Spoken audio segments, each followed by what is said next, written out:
our Secretary for Women Affairs, who's a leader in Nairobi, Honorable Cecilia, and our MCAs from Nairobi County, Director Higgins, who's our Director of Elections and also the Deputy Executive Director, Director Sam Mwangi, Sawe. I'm joined by Ngunjiri. We can see Director Kibet is also there and others. And I can see Director, where's Director Nathaniel? Okay. Asanteni.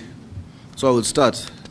I will read a statement, and then I will talk a bit on one or two other issues, and then hopefully we will field some questions.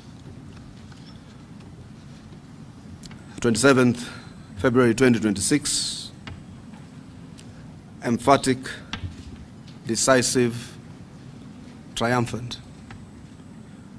With valor and gallantry, the Yellow Army, that's the UDA, grassroots formation, has once again failed the paper tigers, content creating, rudderless, clueless, visionless, online warriors, tribal, parochial saboteurs, spineless surrogates of past regimes manufactured by a destructive media, operating aimlessly and tactlessly as a disjointed opposition, intent on scuttling by reversing the most bold, courageous, and most progressive socio-economic revolution in independent Kenya that has restored dignity and inclusivity at the behest of their patrons who represent the ugliest faces of status quo. A saddening, nauseating galaxy of remnants of past regimes without any track record, as you know, some of them from Sekuru, house niggers they are, representing an unholy camaraderie, hoping to halt Kenya's most progressive transformation. In consolidating these historic triumphs over the malicious and reactionary intents, the United Democratic Alliance, UDA, its leadership, President William Samoei Ruto, its deputy leadership, His Excellency the Fire, takes this early opportunity to thank and congratulate all Kenyans who turned out yesterday, 26th February 2026, to exercise their cardinal democratic right to elect their leaders.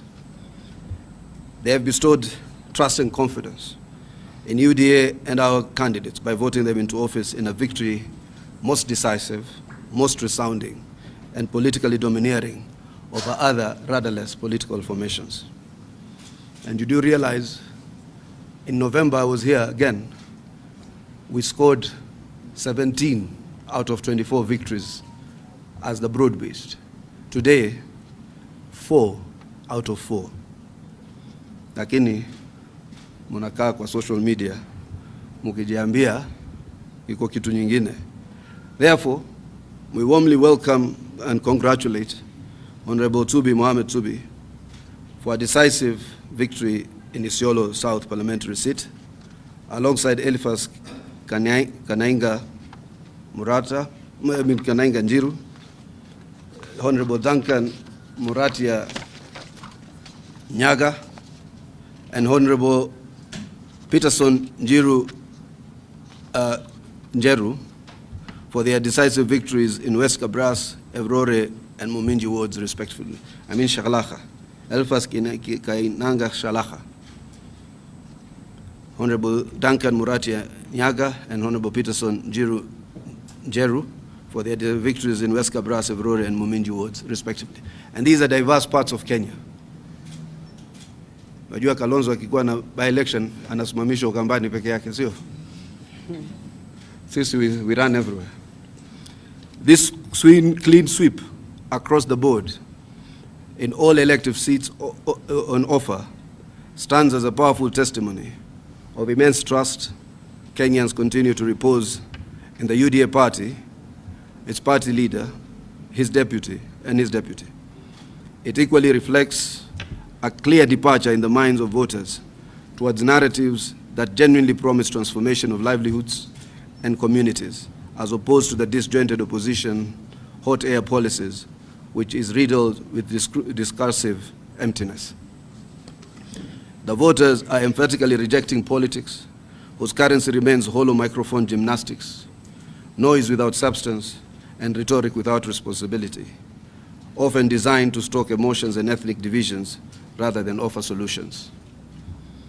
The Kenyan message emerging from the just concluded by-elections speaks unmistakably to the growing public faith in the implementation of the manifesto, the plan, and the party leaders' transformational agenda aimed at uplifting Kenya from the third world status to first world prosperity, the Singapore-style development trajectory. Alafu wengine wenu mnafikiria ni Singapore nchi, Singapore mindset. Need to change your mindset. If you believe you have a certain poor mindset, it never changes. Singapore is a mindset. It is not just a physical structure. It's about moving ourselves from thinking big. Naona watu kama kina Wamunyoro wanafikiria kwenda Singapore ni kuchukua ndege. On behalf of other Kenyans, residents of Isiolo, West Kabras, Evrore, and Muminji have finally vetoed the disjointed opposition floods of words accompanied by drought of ideas.